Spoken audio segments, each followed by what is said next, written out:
이제 6년 차입니다. 계약 종료 한 달 전 갑작스럽게 퇴거 통보를 받았고 6년 차인데?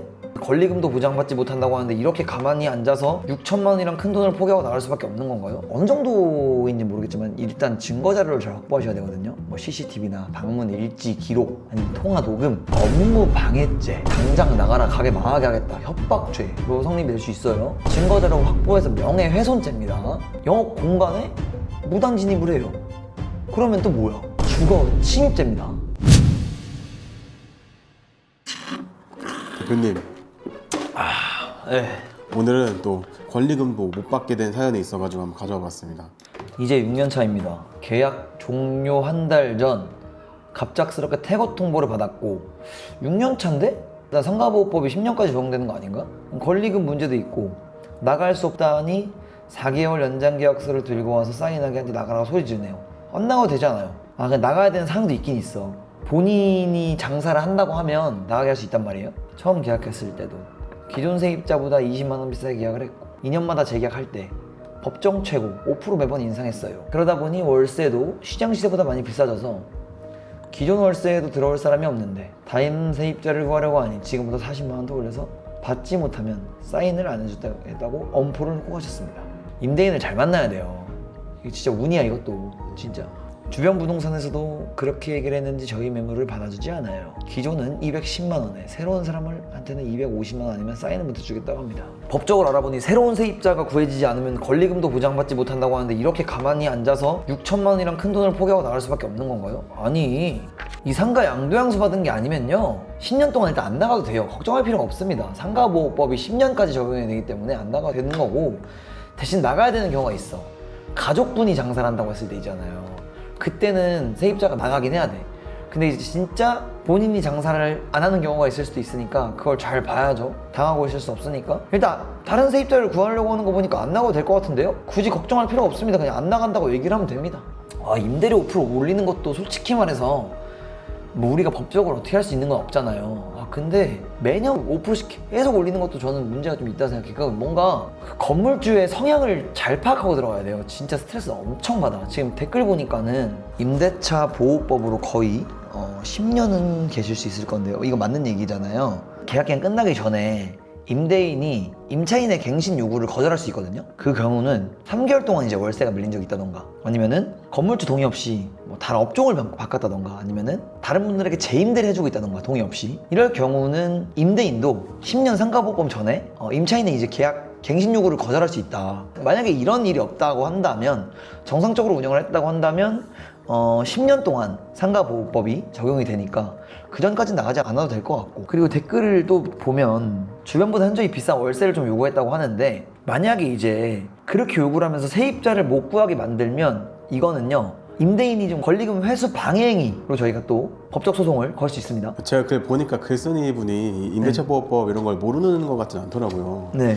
근데 막 건물 누수도 있고 막 장사하는데 와갖고 방해하고 이러니까 10년 동안 갱신하면서 있고 싶지 않은 것 같아요. 나가고 싶은데 결국에는 이제 권리금도 못 받게 생겼고 나가긴 나가야 되는데 어떻게 되나 이런 고민 하시더라고요. 이게 만약에 임대인이 내가 영업하는 곳에 와서 영업 방해를 한다, 그러면 이건 형사처벌 가능성도 검토해 볼 필요가 있다라는 거예요. 어느 정도인지 모르겠지만 일단 증거 자료를 잘 확보하셔야 되거든요. 뭐 CCTV나 방문 일지 기록, 아니면 통화 녹음, 그리고 이거를 업무 방해죄, 이제 위력으로 영업을 방해할 경우에는 5년 이하에도 징역, 아니면 1,500만 원 이하의 벌금이 또 나올 수 있어요. 그러니까 이런 부분을 좀 잘 파악하셔야 되고, 그 다음에 당장 나가라 가게 망하게 하겠다, 협박죄로 성립이 될 수 있어요. 손님들에게 또 허위사실 유포해, 막 얘네 막 가게 막 이상하다 뭐하다, 증거자료 확보해서 명예훼손죄입니다. 또 임대를 받았어 내가, 근데 본인 건물이라고 막 들어와가지고 영업 공간에 무단 진입을 해요. 그러면 또 뭐야? 주거 침입죄입니다. 이렇게 들어가기 때문에 이런 부분은 너무 쫄 필요 없어요. 임대인이라고. 왜냐면 저도 돈 내고 사용하는 거고 계약서 내용이 있잖아요.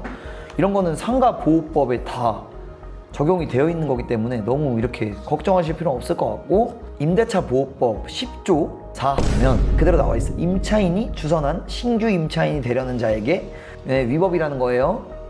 그러니까 이거는 이분도 너무 주변 시세보다 좀 현저히 비싼 월세를 요구해서 세입자를 못 구하게 하는 경우라고 판단이 될 경우에는 주변 변호사를 한번 찾아가 보는 게 나쁘지 않을 것 같아요. 직접적인 사례를 겪어보신 변호사분을 찾아가는 게 유리하겠죠? 좀 보다가 드는 생각이 가끔 이렇게 월세 갑자기 올려달라고 해서 나가게 하는 사람도 있잖아요. 네. 의도가 완전 나가라는 의도 같은데 이런 분들은 보통 뭐 때문에 그러는 거예요?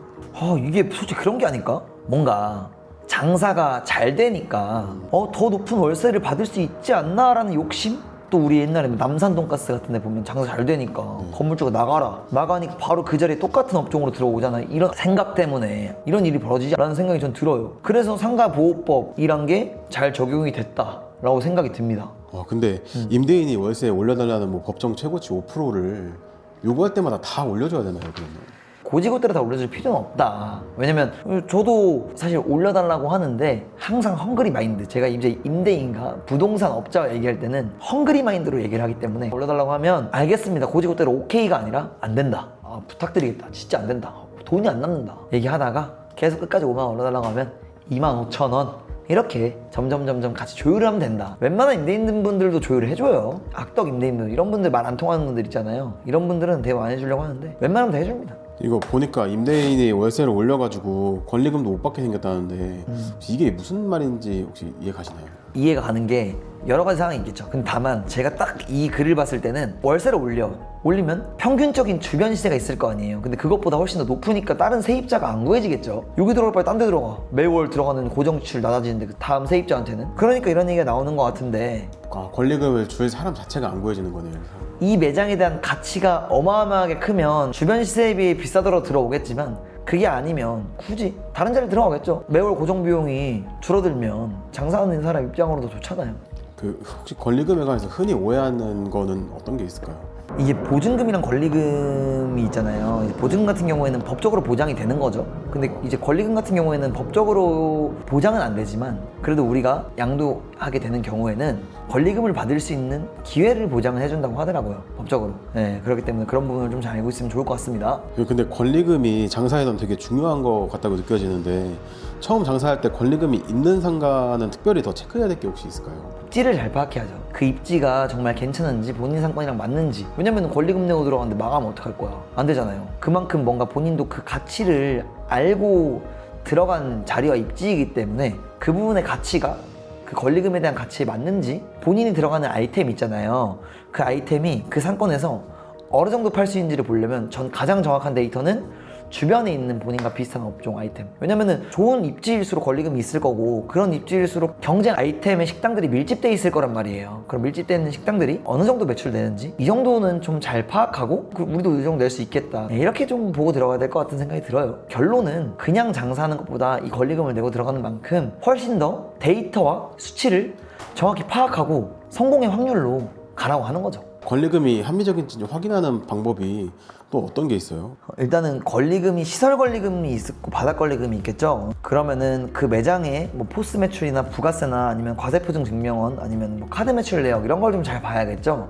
그래야 이제 이 매장에 대한 정확한 매출과 마진을 계산할 수 있으니까 이 정도 권리금이 충분히 가치가 있겠구나 라고 생각해서 들어가는 경우가 있을 것 같고, 그렇게 활성화 잘 돼 있고 좋은 상권일수록 그런 업체들은 어느 정도 매출을 내고 왜 잘 되는지, 그 매장들의 손님과 주 타겟은 어떤 사람인지, 이런 부분은 더 잘 파악하고 들어야 되지 않을까. 내가 만약에 떡볶이집을 차릴 거예요. 근데 옆에 샤브홀데이가 잘 돼요. 샤브홀데이 같은 경우에는 외식, 회식을 하려고 하시는 타겟들이 주겠죠. 근데 떡의 작품은 간단하게 먹을 수 있고 포장할 수 있고 데일리로 쓰는 아이템이잖아. 그렇기 때문에 그 옆에 떡의 작품 차린다, 이거 안 된다는 거죠. 결국은 이 상권에 맞는지가 되게 중요해. 제 지인이 있어. 정말 안 되는 매장을 인수해가지고 본인이 이제 다른 아이템으로 바꿔 창업을 하는데 굉장히 잘 돼요. 왜 그러냐면 유동인구가 엄청 많았던 상가였어요. 기존 업종은 고깃집이었고 이 친구는 타코로 들어갔어. 그 상권에 이 타코는 굉장히 잘 맞았던 거예요. 그래서 이 친구가 다른 것도 있지만 상권과 아이템 합이 굉장을 잘 맞았다고 생각을 하거든요. 이런 부분을 잘 체크해야 되는 거예요. 결국은 권리금을 주고 들어갈 거면 본인의 실력을 조금 더 키워라, 이런 것 같아. 대표님 혹시 가맹점 상권 알아보실 때 임대인분도 직접 만나본 적이 있나요? 임대인분? 많이 만나봤죠. 빠그라진 매장이 있어요. 임대인분 제가 과일 바구니 하나 들고 와가지고 우리랑 계약하자, 싸게 해달라, 뭐 해달라 계속 간보더라고. 임대인분 우리는 엄청 깔끔하게 잘 쓰겠다, 걱정하지 말라는데 본사가 보증 쓰겠다, 이런 얘기까지 하면서 만난 적도 있어요. 그냥 임대인분도 진짜 임차인과 갑일관계라고 생각 안 하셨으면 좋겠어요. 제가 만나본 평균적으로는 임차인분과 갑일관계라고 생각 안 하시는 분들이 좋은 분들이더라고요. 결국 진짜 임차인이 더 잘 되기를 응원해주고 그래야 본인도 잘 되는 거 알기 때문에 좀 더 밀어주고 이해해주고 맞춰주려고 하고 엄청 진심으로 잘 대해주시더라고요. 예, 그런 분들이 대부분 잘 되지 않나. 임차인분들의 인성도 굉장히 중요합니다. 마음이 넓고 어차피 임대인분들도 사람인지라 사람은 또 감정의 동물이기도 하고 굉장히 진심으로 서로 잘해주면 그 진심을 다 알잖아요. 그럼 조금 더 돈독해지는 것 같고 한 것 같아요. 가끔 월세로 장사하는 것보다 아예 상가 매수해서 하는 게 낫다는 분도 있더라고요. 이런 건 혹시 어떻게 생각하세요? 매수를 하게 되면 어차피 대출을 받을 거 아니에요. 그럼 대출 이자가 나갈 거고 결론은 이제 자금이 부족하니까 그런 거고 만약에 이제 매월 나가는 월세랑 그 다음 내가 매수했을 때 이 이자랑 따져보고 이자 비용이 저렴하면 나도 고정 비용이 줄잖아요. 그러면 그렇게 나가는 게 좀 더 이득이지 않을까. 공장 짓고 사옥 짓고 하시는 분들 보면 사옥 지어서 사옥을 4층짜리 사옥을 지어 밑에는 다른 분들한테 임대 내주고 임차인한테 임대료도 받잖아요. 그 다음에 건물 가치도 올라가. 그 다음 본인이 다른 데 들어가서 어차피 이 정도 평수는 써야 되는데 이자도 적게 나가 하면 오히려 이득이더라고요.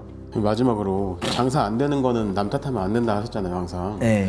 근데 뭐 배달 플랫폼이나 뭐 배달 거지도 그렇고 악덕 마케팅 대행사도 그렇고 적이 너무 많다 싶거든요. 이런 거 솔직히 좀 남 탓을 해야 되지 않나요? 남 탓일 수 있죠. 근데 남 탓을 하는 사람들은 결국 발전의 스탑이 되더라고요. 저는 개인적으로 그렇게 생각을 하는 주의라 남 탓을 하면 뭐 할 거야. 계속 이 뭐 어떤 시련이 있더라도 올라가야 되지 않겠어요? 그렇기 때문에 하는 말이지. 남 탓이라도 책임은 사장님들이 져야 되는 이런 짐이기 때문에